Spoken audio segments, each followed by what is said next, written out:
లోకంలో చెప్పేది ఏంటంటే self confidence self confidence self confidence అంటారు. ముందు నీ మీద నీకు నమ్మకం ఉండాలి, నువ్వు చేయగలవని నమ్మకం ఉండాలి.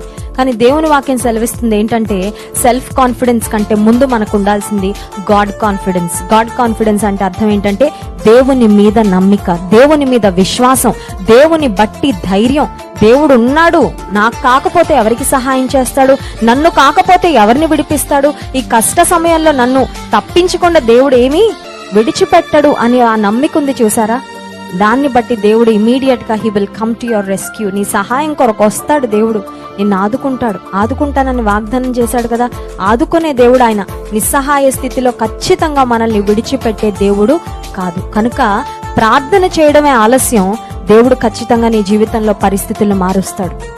మన జీవితంలో నిజంగా నష్టాలను మనకు తీసుకొని వచ్చేది జవాబు రాని ప్రార్థన కాదు, కానీ అసలు చేయకుండా ఉండే ప్రార్థన అంట.